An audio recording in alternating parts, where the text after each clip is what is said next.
Hey, what's up? It's Jim, and today I'm going to talk about Little Shop of Horrors from 1986. And this is a winner of my Patreon movie review vote. If you would like for me to review a movie of your choice, then click on the link below and pledge, and maybe I'll be reviewing your movie next month. This winner was selected by a guy named Crystal. Little Shop of Horrors was at first a hit Broadway musical, off-Broadway musical, and then turned into this movie. If you've heard of Little Shop of Horrors, you probably heard something that I think is maybe not brought up enough, and it's something I've known for a little bit, and it's not really that hidden. I think most people hear Little Shop of Horrors, they took a B movie, a B sort of cult movie, but mostly you hear a B movie that was transformed, a Roger Corman movie that was transformed into a musical. What I think people don't realize is Roger Corman and Charles B. Griffin made the original Little Shop of Horrors is made to be sort of like a dark comedy satire. It was like a trilogy of films they're making, starting with Bucket of Blood, which I think is the best version of that, Little Shop of Horrors, and there's a sea monster one that no one seems to be that ecstatic about. But that was the point. It's like they don't have a lot of money, because it's Roger Corman, of course, and so they're going to make these kind of satirical, dark films, sort of making fun of the time period, and Little Shop was the second one. Jack Nicholson has a cameo as the dentist guy and stuff like that. But that is the basis of Little Shop. And I think what often gets lost is people are like, oh, it's a sort of a dumb B movie. It's a dumb B movie. But it started off as this satirical black comedy. And then they made it a musical. But I think the point is not that it's a satirical black comedy. I think that's why it has humor built in the structure of it. That is the story. But I think that's often forgotten. Most people I know it was a B movie and they like the musical and they haven't seen the B movie. I actually have. It's okay. A Bucket of Blood's better. But if you're going to watch those three, it's better than the Sea Monster one, though. I can tell you that. But anyway, so Little Shop of Horrors. The main thing about this film, it's so funny. It's hysterical. I love the music. I love the songs. I love the acting. It's Frank Oz right out of the Muppets, and you can tell with all the great stage. I mean, the Muppets were so well directed and so well staged and so good at musical numbers, and all that is on display. This is the Frank Oz who just done Muppets Take Manhattan, and it is very much here in this. But also with this is this film and this musical are very much about Howard Ashman and Alan Menken. Not only because after this they would go on to write The Little Mermaid and basically start the songs that made the Disney Renaissance, but also because they admitted as much that they took the structure of this and then used that for Little Mermaid and used that for their other musicals. In fact, this went on to influence everything in Disney from Little Mermaid to when they wanted to have the Greek chorus in Hercules. It was in part influenced by the Greek chorus in Little Shop, which is funny because it's Hercules. You think that would be like an organic thing, but no, apparently it came from this. So part of the story is what they did with it and how great songwriters they are, how naturally good they were at comedy, and how smart they were at writing songs and structuring a story, because it's a very well told story. I think it is one of the greatest adaptations I've seen of a previous thing ever, frankly. I know Charles B. Griffin sued them later. Well, rightfully so. They made a lot of money and he deserves some of it. Roger Corman, gotta be the only time I've seen Roger Corman not do a cameo in something, unless I missed him somewhere. But I was like, there's oddly not a lot of Roger Corman in anything I read about this.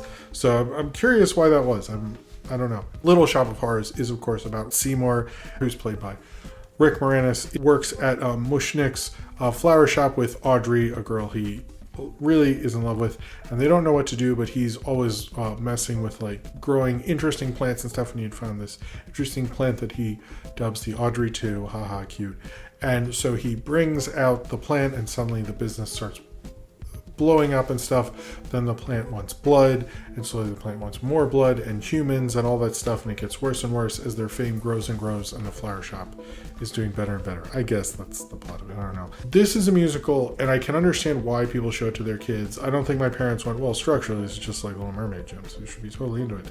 Unless they did, and sometimes my parents surprise me. But I don't think that's true. If it is, hats off to you guys. But they did show this to me as a kid, and I really loved it. I think whenever we rented it, we watched it like 5 times that weekend. But let me tell you, when Steve Martin is, on the motorcycle, he's being all tough, and he rips off his jacket and says, "But I'm a dentist," I was on the fucking floor. I was 9. That was the funniest thing I had ever seen in my 9-year-old life, or however old I was. That was hysterical. It is still a really funny reveal. Steve Martin sells that so excellently well. I think Steve Martin's having too much fun. I think there's no one better at working with Muppet type stuff than Steve Martin. Like, even his Muppet Show, the only Muppet Show episode I've ever seen where they stop the show just to watch Steve Martin do bits. Not a joke. Check it out. Because it's like, well, why would we do bits? We have like the greatest human Muppet in the world.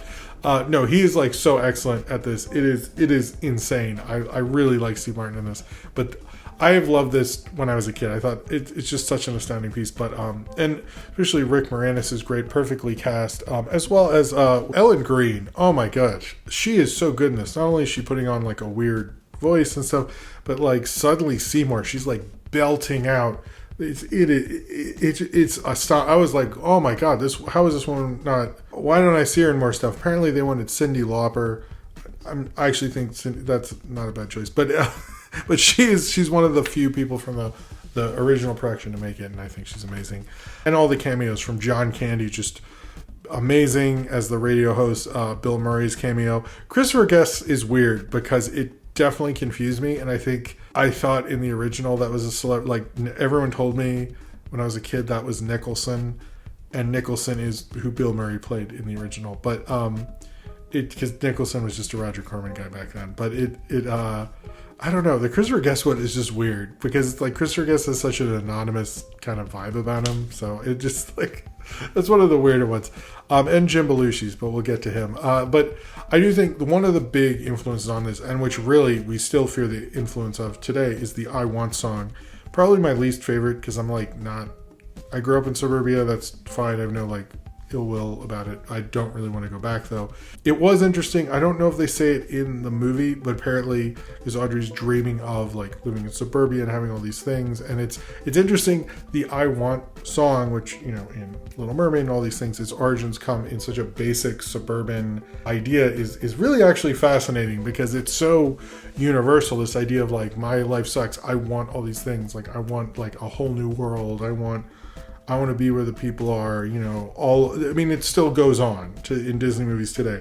And it's like, its origin starting in Little Shop with this woman just wanting to get out of her abusive relationship is like insanely fascinating, but shows you like how smart of a concept that was. Although the house looked like that film Neighbors, the animated film, I was like, is that intentional or am I just reading into shit? And I really like the Greek chorus, who are all named after different girl groups, Crystal, Ronette, and Chiffon, 2 of which were on Martin, which is crazy. One of which was the mom on Everybody Hates Chris. I also think with this, it's very much a movie musical. It's not, I think, especially now, when you think it was a Broadway show, came to Hollywood, the staging is not as good as this is. And Frank Oz, I think, gets that inherently. His direction is just really good in this. And but I also think the sense of humor this definitely gets let's have fun with this material. And it's material you have fun with. I mean, it's a talking plant movie.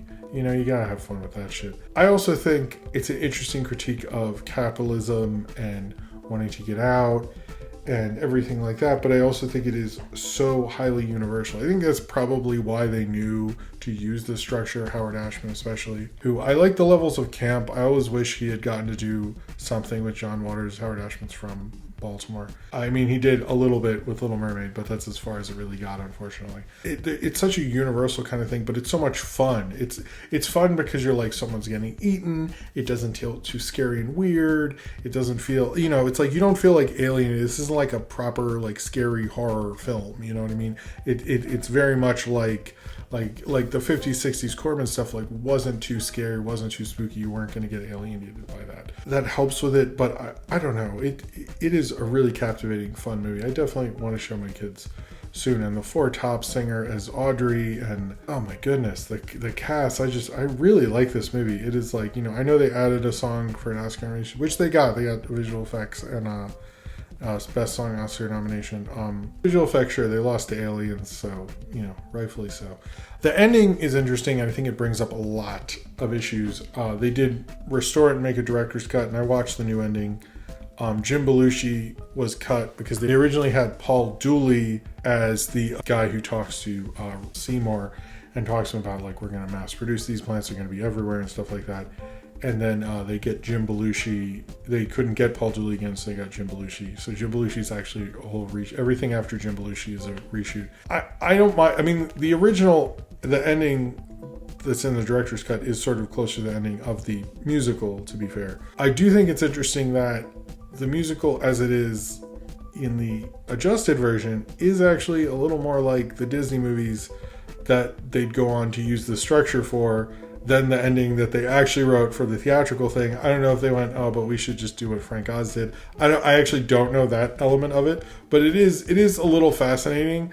I prefer the theatrical cut. I like the original cut, but I think the theatrical cut, you could make the case that historically and influence-wise, that's the one that probably should stay and should be the one shown, and there should just be two versions out there. And if you want to watch the other one, you can. But I think for most people, I sort of agree with the theatrical cut. Apparently that was Frank Oz's choice anyway. This is a great little gem. I highly recommend, if you're into this movie, watch the 60s film. It is actually fun. You will have a greater understanding of it. But I think taking like a weird plot like this and letting Howard Ashman like sort of play with it shows like what, I mean, basically that's what he did at Disney. That's what they did at Disney with Howard Ashman and Alan Menken. They messed with Little Mermaid. They messed with Beauty and the Beast. They like played around with those songs, and like being in that structure and that story and all those things and being able to do that, I think do it so well with a weird kind of a thing. And, you know, this movie could have come out in so many different ways. There was the Scorsese almost directed it, or Spielberg almost did, then Scorsese wanted to shoot it in like 80s 3D or something. I'm a little lost on that one. But just such a fun Universal film. And it takes something that is a cult movie. But that is sort of like what you do with art, isn't it? I mean, you take something that was once cult and underground and forgotten and playing at midnight or something, and you make it the mainstream because your artistry has made it so, because you're such a good creative person. You can make people digest these things and they wouldn't. And a lot of people who love Little Shop have never seen that 60s film. And hey, a lot of people have seen Scarface, haven't seen the 30s one either. So you're not alone. And there's levels to seeing them and reasons those stories are the way they are in the later versions because of that original, what they're saying in relationship to that I do think gets sort of robbed of this. But I also think everyone involved understood that. I think Frank Oz definitely did. Howard Ashman, Alan Menken definitely did as well. They understood what they're adapting, what they're doing to it, but they're smart filmmakers. Like the thing about this is like so much of this, watching it, because when I was a kid, I hadn't seen the original. Having since seen the original, I appreciate their artistry and how they did it so much more because of it. And I think they're such genius. It like makes it even better. I'm serious. It's like, but I love the comedy. I love when John Candy would just show up and stuff. Oh my God, I miss John Candy. He was just like so funny. But he's like, no, what are you doing? No, it's like caught with his wife and just think like I have a crick in my neck. Oh my God. And Bill Murray's having so much fun. I think that is, everyone comments that's like the only time Bill Murray and Steve Martin are on screen together. It's just like such a electric kind of film. I ended up watching it a few times actually. I'm very happy this actually won and to go in there. Because at first I was like, oh, this is such a thing. And then I was like, oh my God, I get why this is such a thing. It's just so fun as a musical. And there's not a lot of 80s music. Like this is kind of not a great musical time period, to be honest. Like now we have so much more than in the 80s. But this one feels like so eschewed. Like it's so good we can't not do this at the time. And I wish Frank Oz had gotten to do more musicals because he's so good at like kind of staging and figuring things out and laying everything down, and like was just a smart filmmaker, especially with puppets. I mean, like Audrey too.